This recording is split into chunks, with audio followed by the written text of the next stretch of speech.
I think zoos are critical to the survival of species. Hello, I'm John Rossi. I'm a touring drummer with a passion for animal conservation. When I'm on the road, I spend as much time as possible visiting zoos, aquariums, and conservation organizations. Now, I want to share those places with you. I'll be talking to keepers, vets, conservationists, anyone who can help me in my mission of connecting my people to animals through their people. Join me on my Raw Safari. Hello, and welcome back to the podcast that manages to talk about reproduction without it ever getting sexy, the Raw Safari Podcast. That's right, y'all. My approach to trying to retain listeners who are starting this episode is to tell you that it's not very sexy. And that's why I'm a drummer and a podcaster, but not a marketer. But seriously, y'all, this is a really, really cool episode. I am really, really excited to share this one with y'all. And I know I say that a lot, but this one is not only cool, but it's cool in a different way. How's it different? Well, you'll find out after you hear me remind you that you need to make sure that you've hit subscribe so you don't miss any episodes of the Raw Safari Podcast. Also, make sure that you're following along on Instagram, Facebook, and Twitter at Raw Safari, and on the TikTok at Raw Safari Pod. Also, if you want to reach out directly and talk zoo things with me, you can feel free to email me at rawsafaripod@gmail.com. And perhaps most importantly, if you'd like to support the pod financially and get some cool bonus stuff, you can do so by visiting patreon.com/rawsafari. For as little as $3 a month, you can support what I'm doing here. And it means a lot when people do that. So, if you can do that, awesome. And if you can't, because I know money's tight for a lot of people right now, and there are a lot of cool things asking for your money right now, you can also support me by going to iTunes or the Apple Podcast app and leaving me a 5-star rating and even writing a review. Those kinds of things help people find the pod so much. Okay, but enough of all of that. Let's talk about today's episode because it is different, it is cool, it is funky. I like it. Today, I am bringing you my interview with Dr. Linda Penfold. Now, she is the director and also the founder of the Southeast Zoo Alliance for Reproduction and Conservation, which is commonly called SEZARC. And SEZARC is really different. It is a bunch of scientists doing a bunch of cool, sciencey stuff that help with the reproduction and other conservation stuff, as well as just kind of animal welfare. You'll hear us get into all of it in the interview from a lab. This isn't a person who's working directly with animals in a hands-on way, but is definitely working directly with animals and their bodily fluids and figuring stuff out and doing things involving test tubes and spinnery things that spin and like separate blood. And so, okay, so what you are hearing right now is the main problem I had with this interview, if I'm being honest with you. I didn't really know what questions to ask because I don't really know reproductive science. Turns out that just sitting in a lab for an interview does not, like through osmosis, hook you up with the knowledge that you need. But we got there, and this is a really cool interview. You are going to hear stories from the lab and also about things that are being done to help giant river otters, rhinos, cheetahs, blacktip sharks, sand tiger sharks, all kinds of cool animals. This one goes into a lot of neat places. And it's not just about the reproductive sciences. We're also talking animal welfare. Here is a scientist who is looking at biological evidence of whether animals in captivity are doing well or not. I mean, come on. How is that not relevant to all of our interests, right? This is incredible. I was so excited to go on this journey with Dr. Penfold, who will probably kill me for calling her that because she clearly likes going by Linda. Y'all are going to hear some really cool tales, including about something called gamete rescue. Just wait. You just wait. On top of that, I did also ask Linda for a couple of cool stories from the animal reproductive world. Now, we're not talking raw safari after dark type stories, but there's some interesting facts about animal reproduction that get shared near the end of this episode that I just thought were fascinating. And of course, you get, everybody's favorite ending, the poop story. Poop story. And all of this comes from an absolutely incredible to listen to accent. More to the point, this was my last episode from Florida. We did it, y'all. I had so many amazing interviews and episodes, which are kind of the same thing, down in Florida. And the gig came to an end. And, it was kind of interesting. Last week's episode with Dr. Mahovitz was actually the first interview that I did as I drove into the state, hitting Jacksonville. And then as I was leaving the state, I hit White Oak Conservation Center, which is where SEZARC is located. Also where our friends at the Wild Animal Health Fund are located. So I got to go hang out with them for a bit. It was awesome. It was really cool. And I loved the neat little bow of hitting a facility right when I entered the state as I entered, and then hitting a facility right before I crossed the border to end my time in Florida. And so I am ending this series with that as well. Now, y'all know that my next gig was in Vermont. So starting next week, you are going to be hearing from some pretty amazing facilities in New England. Yay! But all right, I've said enough. So let's get to our ad. Today's episode is brought to you by Daydreamers Studios. Do you have stories and expertise to share with the world? Have you ever thought about starting your own podcasts? There's no better time to start than now with the help of a trusted production partner. Daydreamer Studios is a full-service production company that takes all the stress off your plate. You can focus on creating engaging content while they focus on recording, editing, audio engineering, hosting, and publishing on 22 platforms.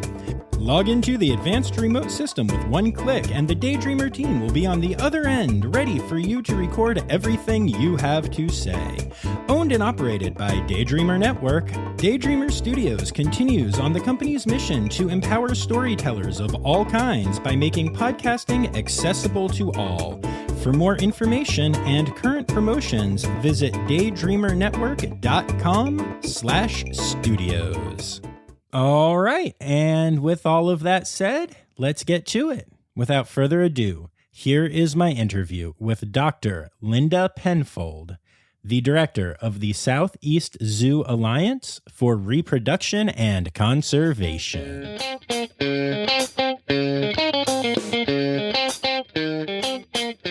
All right, so why don't you tell me who you are, where we are, and why there are a bunch of lab coats hanging on pegs in the corner?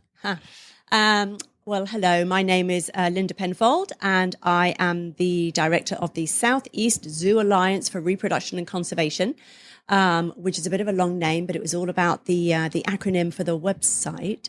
But that's who we are, and we've reduced that to SEZARC. So I'm the director of SEZARC. All right, very cool, and that is a lot of words and a lot of letters. Give me the elevator pitch of what this is. So we provide basically reproductive support and advice to zoos and aquariums to help them breed the animals they have in their collections. So all the zoos and aquariums that you may visit that have collections of animals that are all part of established breeding programs and are moved around from zoo to zoo from time to time to get the best genetic pairings. But every now and again, a pair may not be able to reproduce. And it's very important to get those genes propagated, and that's when we get called in. All right. Very cool. So you are animal sex therapists. Yeah, pretty much. Reproductive specialists, fertility experts. Yeah, yeah. I like my way of saying it better, but that's fair. All right, cool. So we will get into all of the reproductive goodness in a minute here. But I actually wanted to start off by talking about where we are a little bit.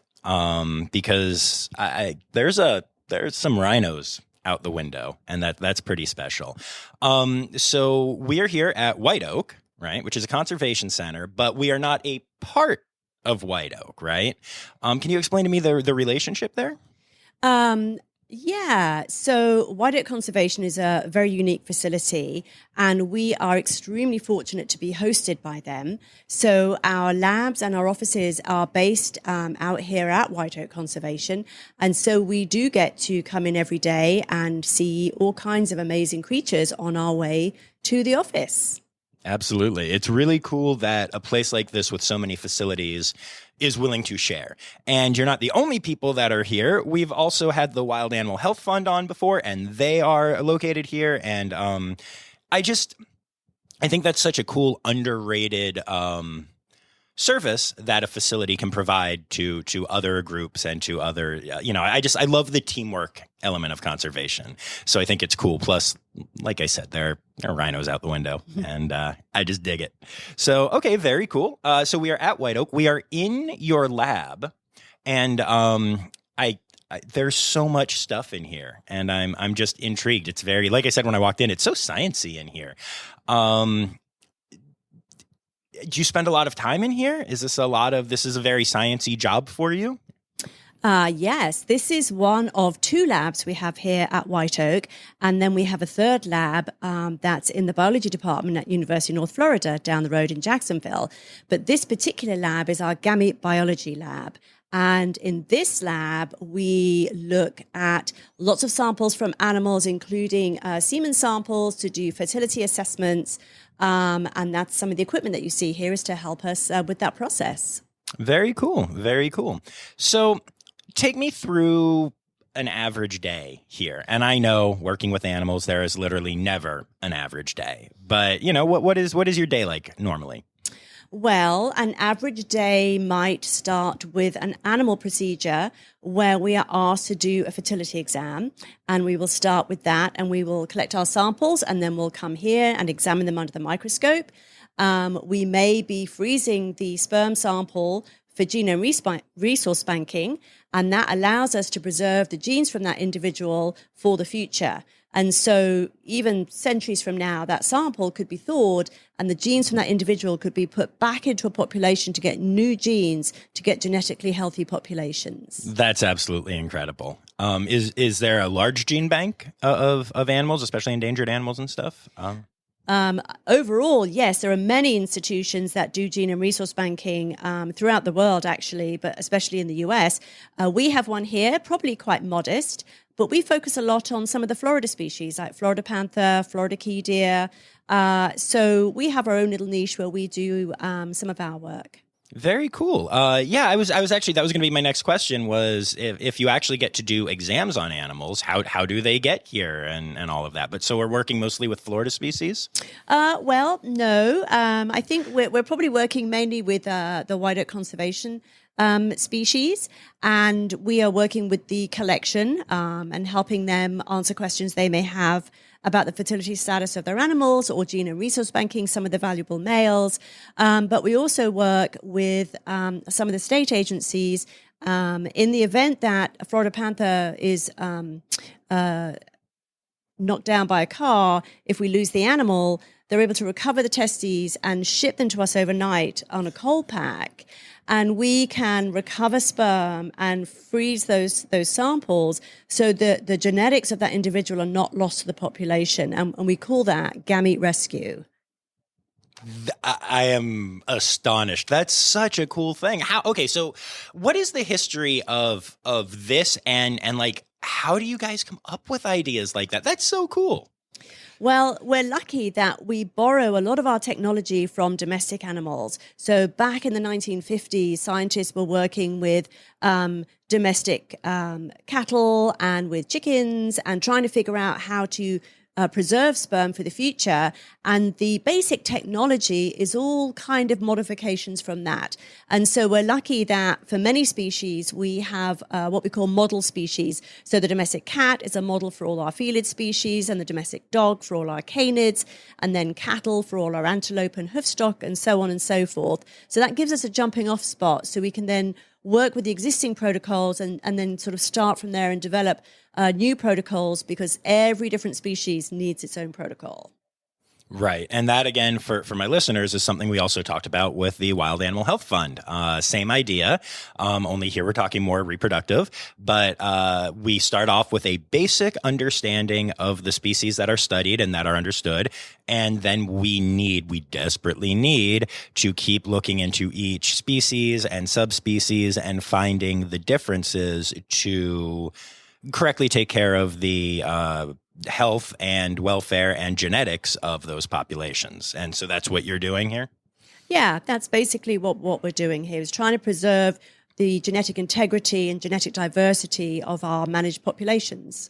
Very cool. And then, so for my, for people who are listening here, well, actually, who am I kidding? For me, I don't know a ton about this stuff.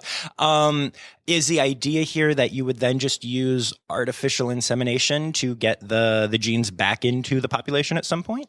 Yep, that's exactly it. So once we have those samples cryopreserved or frozen, in the future, if we need to, we can take those samples and thaw them and then introduce them into the female through artificial insemination. Exactly that.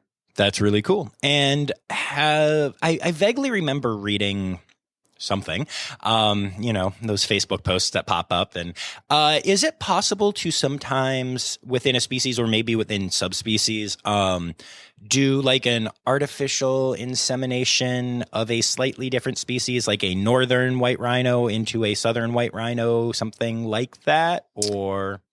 In some cases, if you are unfortunate enough not to have the exact species that you need, you can see if the technique might work in a very closely related species. That's very challenging because of all the species nuances that you mentioned. But yes, if you have got a subspecies that is very closely related, you can use those for surrogates. Okay, cool. Because that I guess my next question, or where I was going with that, was just thinking about, extinction.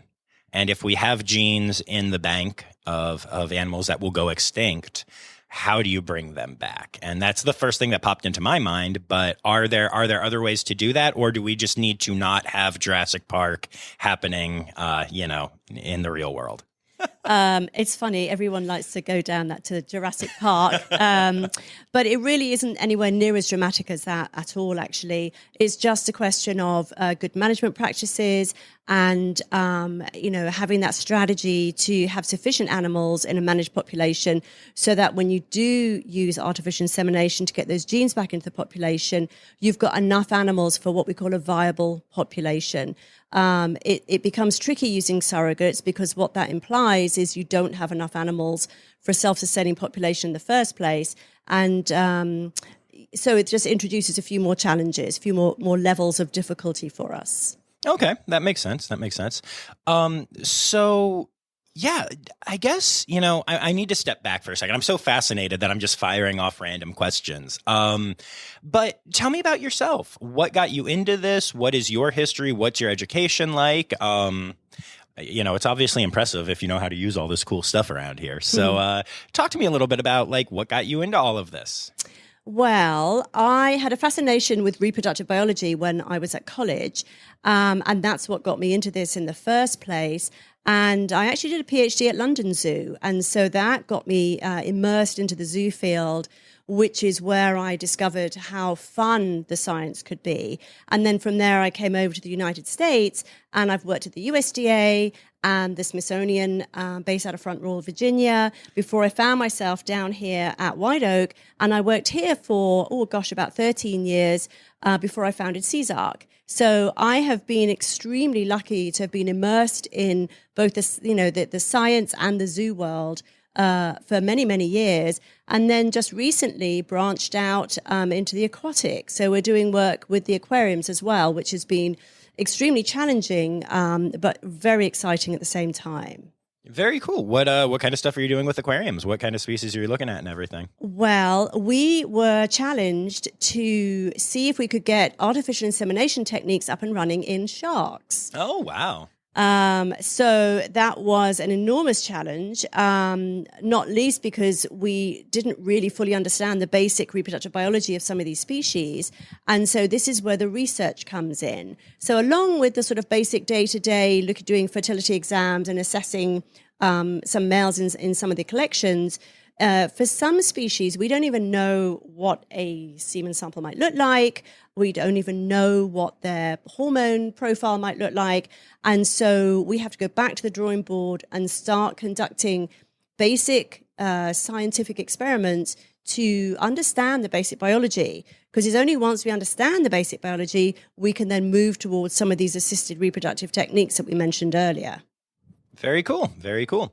And it's cool to be talking to you at a time where you guys are already really established, but also still growing and doing a bunch of new stuff. That's kind of exciting. Tell me about why you started this, and tell me about, like, what was that journey like? What was your first step? How did this get rolling? That's a great question.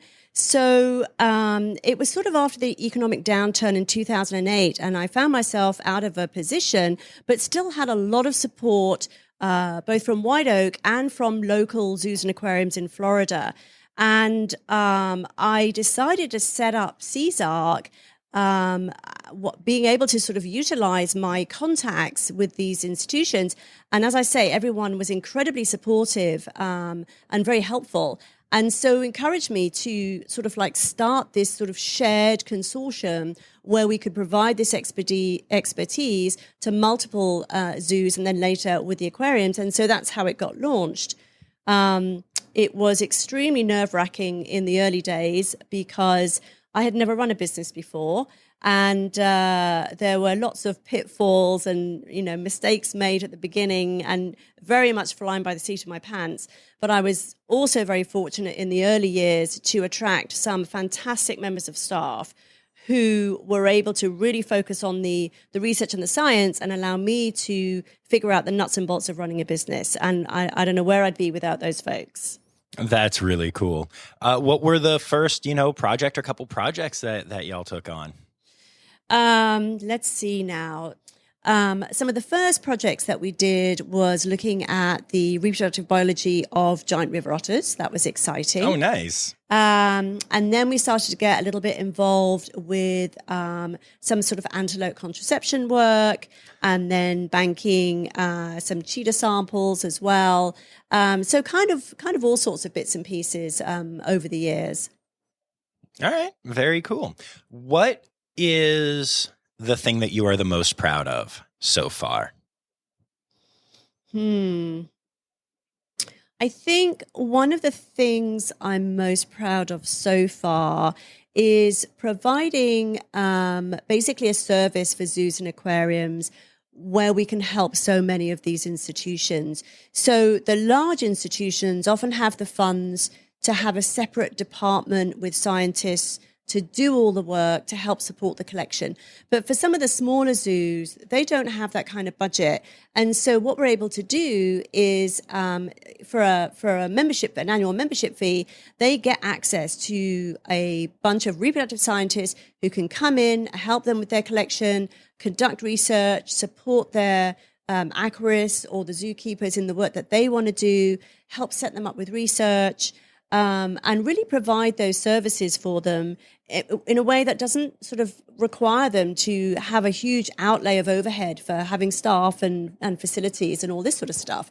And so I think I'm most proud of being able to provide access to so many institutions to some of these areas of expertise. Yeah, that is really cool and really important because obviously keeping the population growing and healthy and genetically diverse is a huge part of what zoos are doing.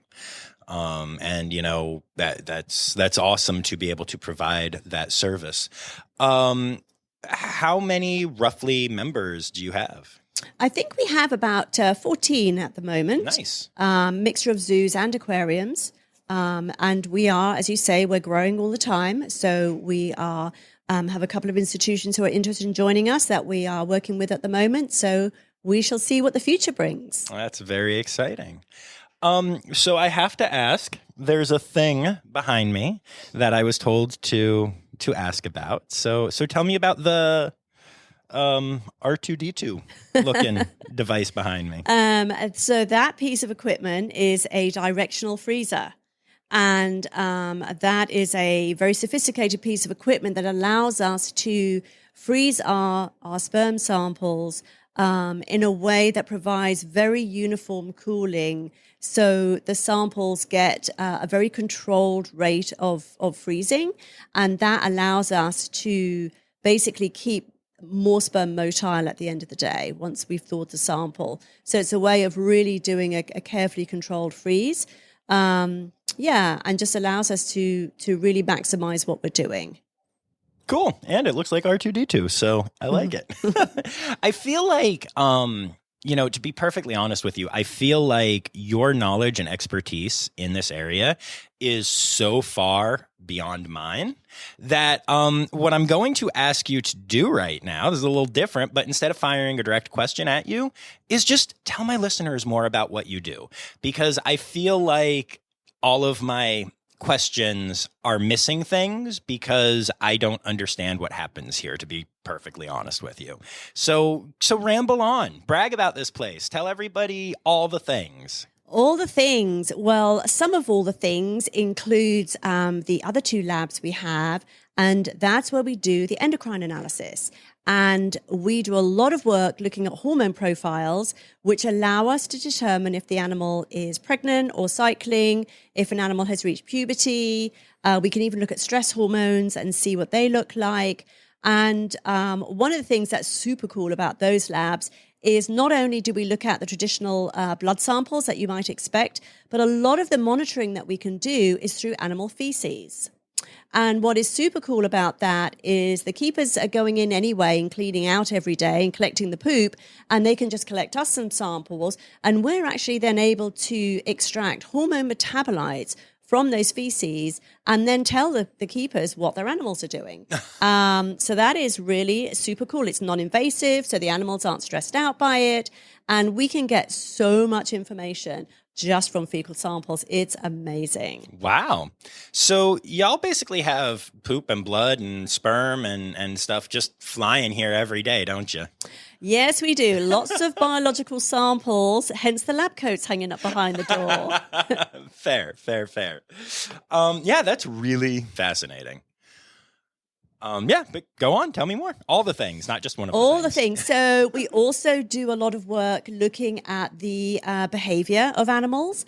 And one of the studies we're doing at the moment, working with the National Aquarium up in Baltimore, is looking at the social dynamics of their blacktip sharks. Oh, cool. And so they have 7 males in an enclosure, and we are looking at the social dynamics. And it's interesting because we understand inherently that in a group of primates, you'd have all kinds of hierarchy and interactions and aggression and fighting and reproduction and all that good stuff. It's all part of the natural behaviors, but we don't tend to think of that in terms of a group of sharks. And what we're finding is we're seeing those same sort of hierarchies and social dynamics in groups of sharks. It's perhaps not surprising when you think about it, but it's not really studied very much. And so we're excited to be working on this particular project and starting to understand more about shark behavior. So along with the behavior, we're also looking at how animals utilize their enclosures. Are they maximizing the use of the enclosure they have? Are they using all aspects of it? And that's challenging, again, when you go to the aquatics and you want to know how are your aquatic animals, how are your fish using that enclosure. So we're developing tools that help us look at that so we can actually quantify how much space the animal is using and, what impedances there might be. And basically, it's all to do with how can we maximize and improve their habitat and just continue to really make sure we're looking out for the welfare of each individual animal. That's a big push in AZA zoos and aquariums right now, and something that's really important. And we've been sort of a little bit overwhelmed almost with how many zoos and aquariums are adopting that. We're doing a lot of monitoring. People really want to know what is best for their individual animals, and we are really proud to be part of that process, looking at animal welfare for these zoos and aquariums. That's really cool. I did not realize that you guys did stuff beyond, reproductive, which is very fascinating to me, and leads me to a couple questions, actually. First of all, I have heard it said numerous times that the ability to reproduce and the desire to reproduce and the ability to reproduce successfully is proof for a lot of people that zoos are not stressing out animals, because one of the first things that goes when populations are under stress is reproduction. And right or wrong, I'm curious if you have any thoughts on that. I think it is certainly true that if the animal is extremely stressed and not doing well, then the chances of reproduction might be poor. I'd be a little hesitant to say that evidence of reproduction means the animal is getting the best welfare. I think what we can say is we want to make sure the animals are not just surviving, but they're thriving. Right. So it's not a question of are they reproducing, it's are they reproducing and really living their best lives. So, but I do think if you have an animal that is not doing well, then you might expect reproduction to be impacted. So if we turn it around that way, then I would say that would be a true statement. Fair. Okay. And then going along with that, as somebody who's studying this stuff, what can you tell me? Are zoos okay? I mean, I know I'm a fan, and I know from what I've seen that animal welfare seems great and everything. But is there any data that you are getting that is showing that these animals are well taken care of? And again, I am very specifically talking, everyone on the podcast knows this, we are talking, good zoos. We are talking AZA, ZAA. We are not talking roadside zoos. We are not talking Tiger King. But as far as animals that are being cared for, what we believe is correctly in captivity and under the proper guidelines, of the AZA or whatever, are zoos okay?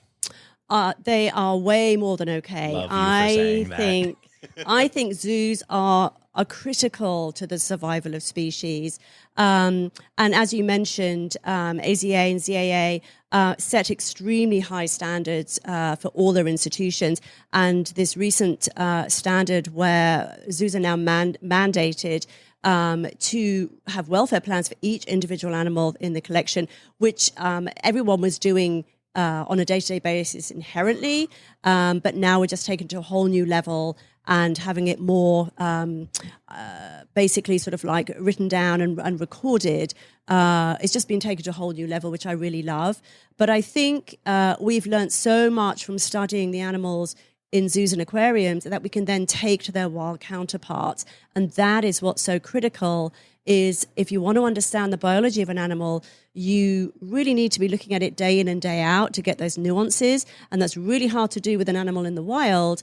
So yeah, the animals we see in zoos, they're really fantastic ambassadors for their wild counterparts. And I think zoos do a fantastic job, and aquariums as well. There you have it, folks, from somebody who is actually a nerd, a real scientist. She wears a lab coat, so I believe her. No, but I do think that is really important to actually be able to say that you can, see that, and that is really encouraging. So let me ask this: what is the future for your organization? How do you see this growing? What does this look like 10 years from now? I think I would like to think that we will continue to grow. When we started out, it was 3 institutions, and we've grown over time. We're up to 14 right now. I'd like to see us continue to grow and add more institutions to be able to provide this sort of like areas of expertise and support to zoos and aquariums that would like to have access to it. So that's what I would like to see us growing. I'd also like us to see us expanding our range into all kinds of different species that are less well studied, There are so many species, not just in zoos and aquariums, but in the wild, where we know so little about their basic biology. And understanding some of those fundamentals is going to be critical if we're going to conserve them for the future. So I'd like to see us expanding our zoos and aquariums. I'd like to see us expanding the species we do our work on. I'd like to see us understanding more and more and more about all the amazing animals that we share this planet with. Yeah, definitely. That makes a lot of sense. And I guess my next question is kind of, I don't even really know how to ask it, but I'm going to try anyway. What do you see as the future for, I'm just going to call it reproductive conservation. I don't really know if that's a phrase, but in terms of how the reproductive sciences and how things like AI and other things that you all are working on, can impact conservation, especially in the wild. I understand the idea of helping zoos with their populations and stuff, and that's hugely important. But beyond that, what do you see as the future for those types of things?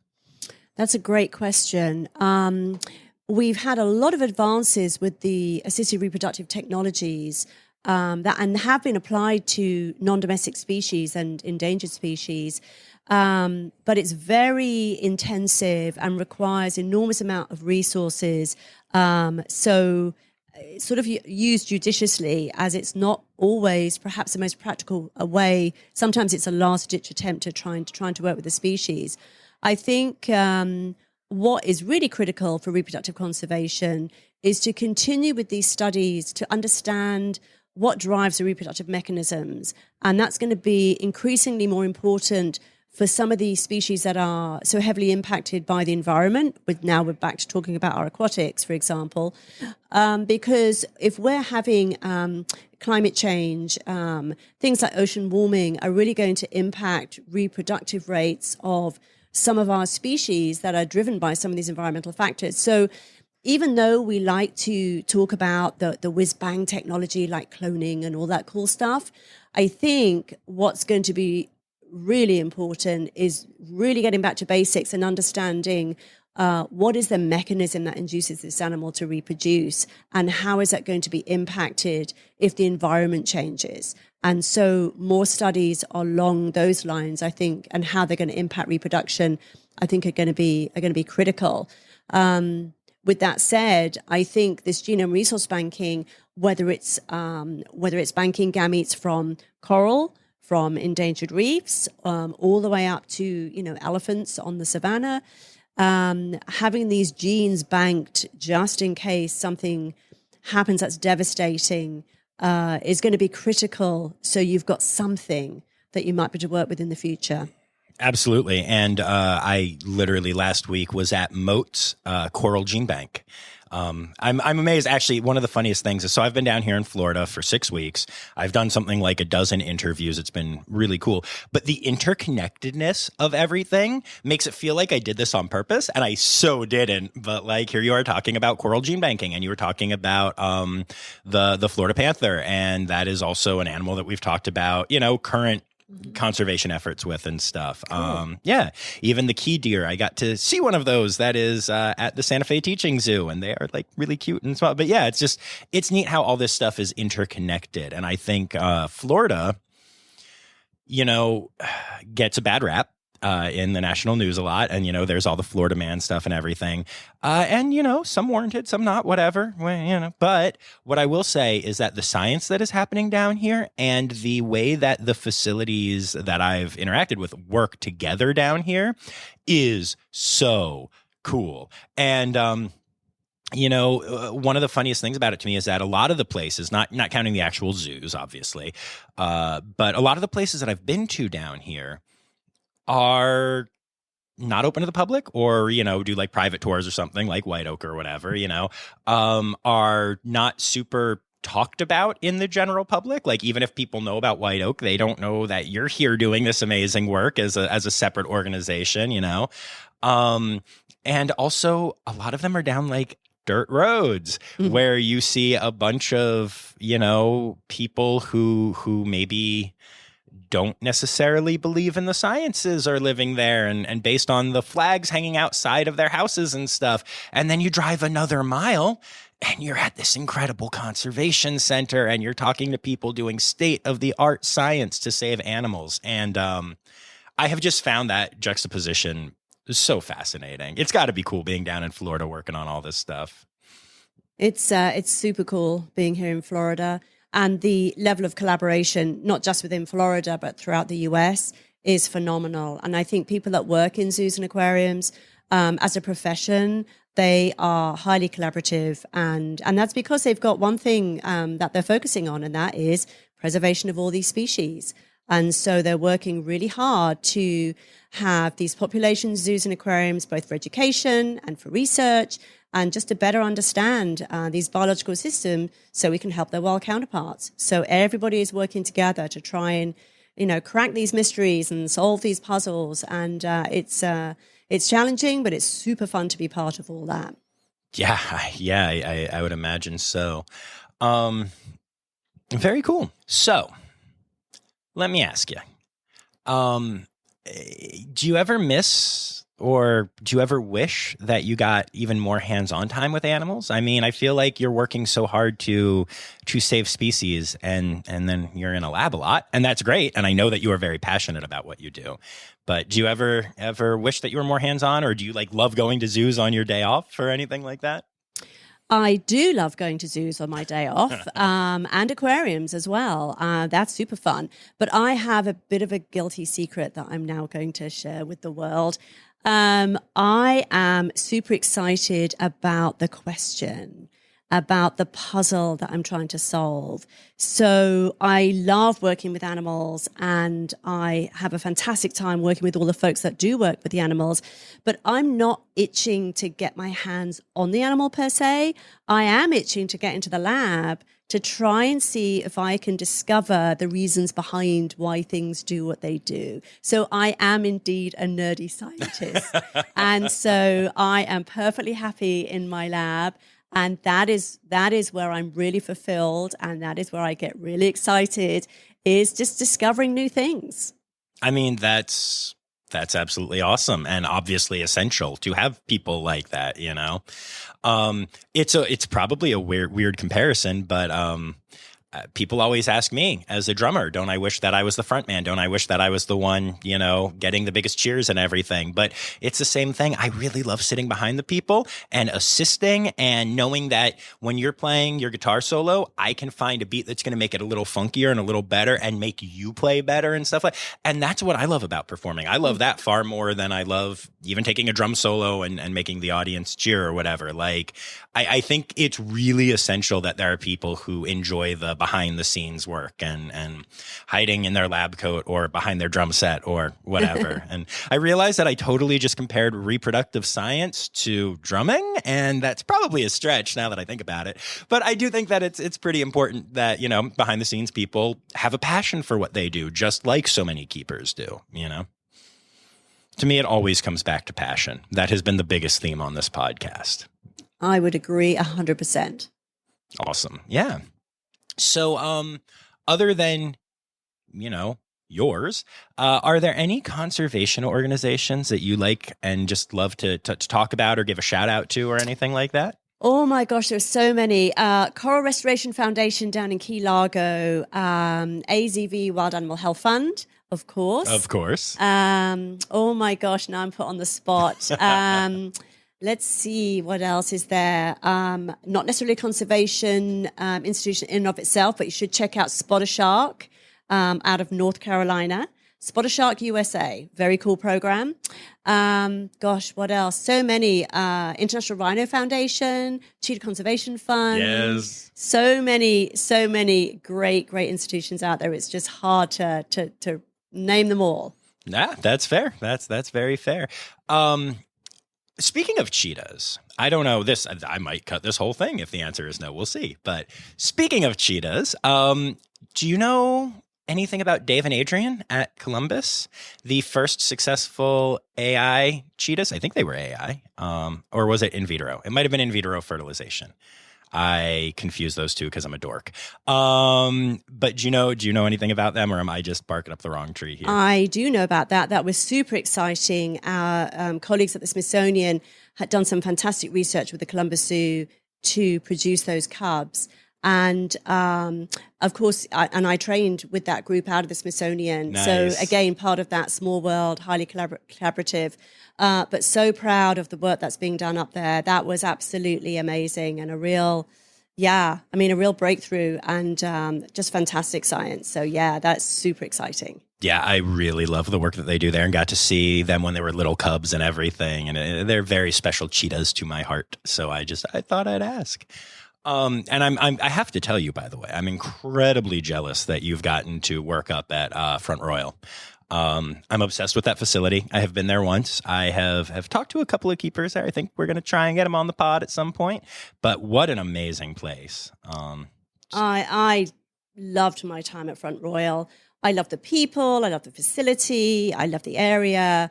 And I still go back and catch up with my friends there from time to time. So that's wonderful. But what a great group of people there and fantastic scientists as well. And I've got so much respect for that place. Very cool. Very cool. So did we miss anything? I think one of the big projects we're working on right now is working with Georgia Aquarium and North Carolina Aquariums, along with National Aquarium and a bunch of other institutions who've helped us over the years. And we're working with sand tiger sharks. And what's super cool about that is we're studying the sharks in the aquariums, and then we're using what we're finding to better understand the sharks that are off the coast of the United States. And we know these sand tiger sharks are highly migratory and they're moving up and down every year. But we're trying to figure out what drives that and where are they going and all this sort of stuff. So we've been using some acoustic telemetry to basically monitor where they go and get some data. But what's very cool about this is it ties it all back to the sharks in the aquariums, where we're getting really sort of fine-tuned knowledge about their reproductive cycle. So we can then apply our findings back to their wild counterparts. And to me, this is something that's very special, to be able to study the aquarium animals and really get good information that we can then apply to their wild counterparts, literally just off the coast here in Florida even. That is really amazing. And, I think what you bring up is a really important point. And for my listeners, I know that we all from time to time deal with anti-captivity people and have to answer some questions. And one thing to have equipped in your toolbox is that we all use the phrase ambassador, meaning ambassador to the wild species. And I think what a lot of people think that means is that they're there as a show pony. If you see a red panda, then you're going to care about a red panda in the wild. And then you're going to maybe make a donation to Red Panda Network. And all of that is very true. And that is definitely part of the ambassadorship. But it goes so much further than that, because having the animals in captivity also allows us to study them, to do the science that we're talking about right here. And that's a side of the ambassadorship of these animals that I don't think gets talked about enough, but is really worth mentioning to people who have a problem but are willing to listen. It's not just that if you see a sand tiger shark, then you may like sand tiger sharks and want to help sand tiger sharks in some way. They are actively being studied. That science is actively being applied to the wild populations and helping them. And that just does not get spoken about enough, I think. I think that's very true. That there's also been other cases where vaccines have been trialed in, say, Florida panthers that have been in zoo settings where you're trying a new vaccine and you want to make sure that it's not only going to be effective, but it's going to be safe. And you need to watch that animal for a while and make sure it's got no adverse reactions before you start taking it to the wild and start vaccinating wild Florida panthers. So these animals that are maintained in zoos and aquariums play a really vital role for these wild counterparts. And that should not be underestimated for sure. I thought it would be fun to ask you for just some interesting, weird animal reproductive stuff. Right. Wow, that's quite the challenge. So much to choose from. Let's see. So we're about to get ready to do some work with coral in August, going down to Key Largo to the Coral Restoration Foundation. And what we're doing there is we're freezing sperm from staghorn coral, Acropora cervicornis. But what is super challenging and kind of super cool about that is this particular species spawns once a year, 3 days after the full moon in August, for about 2 to 3 nights. That's it. And it goes about maybe 10:30, 11 o'clock at night. So you have a few hours, 2 to 3 days, once a year, to get all your samples, not just to freeze for genome resource banking, but to try and get all your experiments done if you're trying to study new ways of freezing or understand the biology better. So nothing like a little bit of nighttime pressure to, raise the bar. That is something special. Anything else? This is just an extremely random fact, but we did some work with hartebeest and bontebok, and they are in the Acerlephinae family of antelope.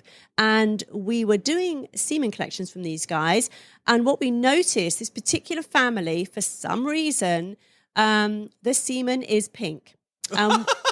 And we're not talking, pale pink or pastel pink. We're talking, bright pink, bright pink. And it's because there are porphyrins in there, which is an iron compound, and it's that heme compound is giving it that pink color. And the first time we saw it, I was a little bit alarmed because I was actually, concerned it was blood, but it wasn't. We looked under the microscope, not a single blood cell to be seen.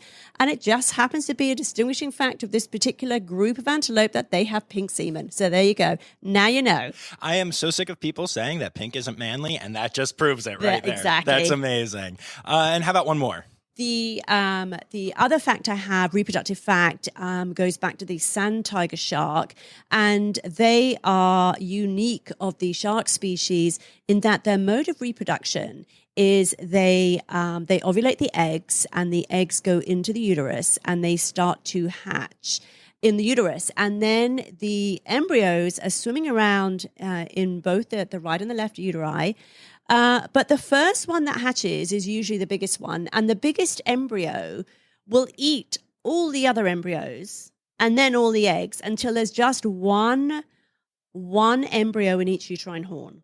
And if that's not the most extreme form of sibling rivalry you've ever heard of, then I don't know what is. So we've been pretty prim and proper for all of this, but now it's time.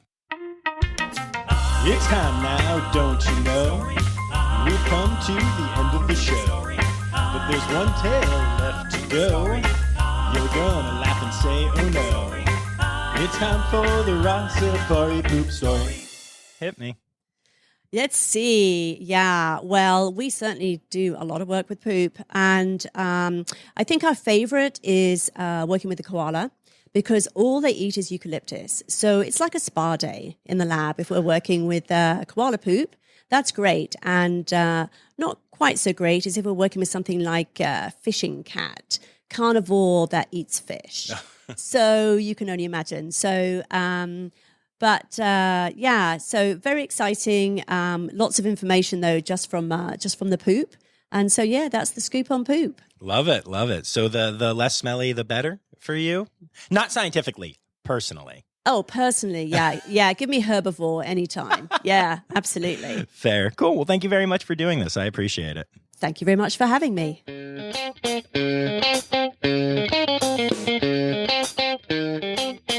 Isn't SEZARC awesome? I really loved all of that. I had no clue when I went to talk about reproductive sciences that we were going to end up talking about like animal welfare and stuff. I really enjoyed the fact that about, 15 minutes into it, I even seemed to remember how to do interviews and ask questions. But Linda was absolutely amazing. And I just thank you so much, Linda, for doing this interview. Also to Caroline from the Wild Animal Health Fund, thank you for setting all of this up, because without you, my friend, none of this would have happened. If y'all haven't checked out the Wild Animal Health Fund episode, you really should. It's really cool, and it talks about some other neat behind-the-scenes sciencey stuff that is happening in the world that, you don't see when you go to a zoo, but is impacting the lives of all of the animals that live at zoos in amazing ways, and also helping them be ambassadors to their wild counterparts, like we talked about in this episode. Whew, that was nice tying it all together there. And speaking of nice, I would like to say a nice big thank you to PJ Bevan and Lara Shank, who are my Red Panda level patrons on Patreon. Much love to you both for your constant support. And all right, y'all, I guess I'll be talking to you later this week for Zoo News. And then our next episode will be from, like I said before, New England. Gonna head all the way up the East Coast for my next gig and my next series of interviews. So looking forward to sharing that with y'all. And until then, remember, friends, the word credits backwards is Steiderk. The Rossafari podcast is produced, hosted, and engineered by John Rossi. Editing and fact-checking by John and Dr. Zoe Vesley Gross. Our theme song is Sevens by Nathan Burke, performed by Nathan and John. Interrupting John theme and additional voices by Taylor Isaac Gray. You can reach John directly on Instagram and Facebook at Rossafari or by email at rossafaripod@gmail.com. Rossafari is part of the Daydreamer Media Network. Now, stop listening to me and go visit a zoo.